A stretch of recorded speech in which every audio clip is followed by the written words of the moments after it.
Hello everyone, it's Rachel here at Cloudy Hands Crafts. Today I'm going to be making this origami card wallet as a decorated piece of ephemera to go in a junk journal. It features 4 pockets on the inside, a pocket on the front, a pocket on the back and 2 side loading pockets.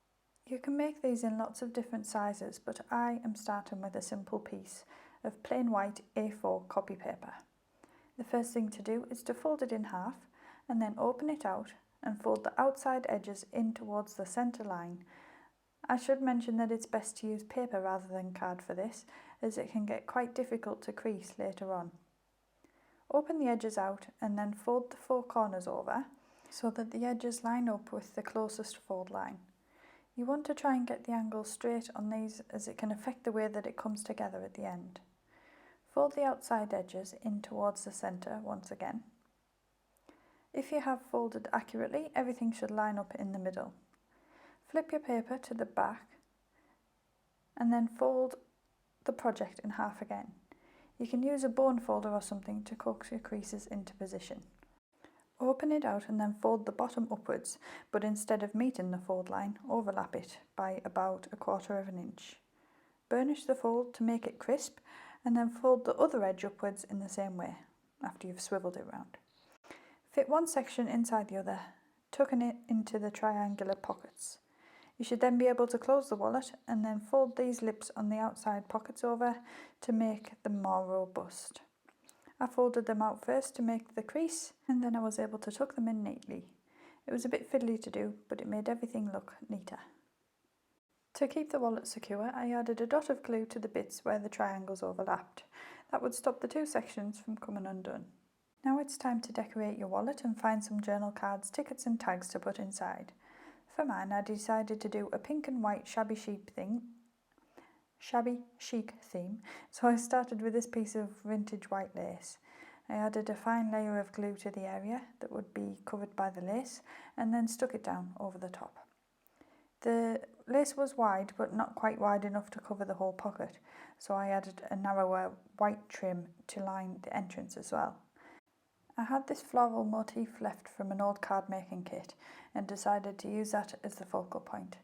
I applied lots of glue to make sure it was completely stuck to the card and that the lace was anchored down as well.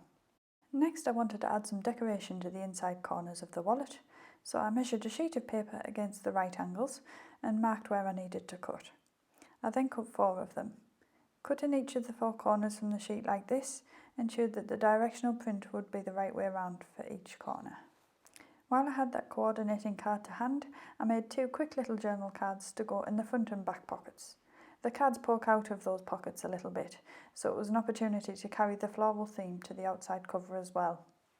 I then stuck those corner bits inside the wallet, trying my hardest to keep the borders equally distant so that they would all match up properly. I would recommend trying to get the glue right up to the corners of the triangles so they don't start to lift up after a few uses. I put 2 little rectangle tags from my shop in the seam pocket, and I rethreaded these with some embroidery floss, which was in the same colour as the pinks of the design card. I trimmed the threads because I didn't want them to hang over the edges in this instance. I then turned to the back, and I wanted to take the design of the front cover around to the back by doing the same thing with the wide lace and the narrow lace. I didn't add a focal point to this bit because I didn't want to cause any confusion about which was the front and which was the back. I made a further 4 journal cards in plain white card to insert into the remaining pockets. I decided to leave 2 of them plain to go in the side loading pockets, and I decided to decorate the 2 that would be visible in the inside pages, if you like, of the wallet. I had 2 more of the fussy cut rose images, so I used those as the focal points of these journal cards. I kept it simple and layered the images over this really pretty lace that I had in my stash. They can go in the middle of the wallet, and then the plain journal cards can be slotted into the sides like so.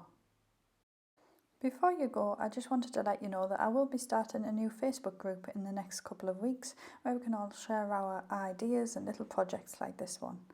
And I figured that we've got an abundance of knowledge between us, so why not share it? I hope you liked today's project and were as impressed as I was about the amount of pocket space from one sheet. Thank you so much for watching, and I'll see you again next time. Bye!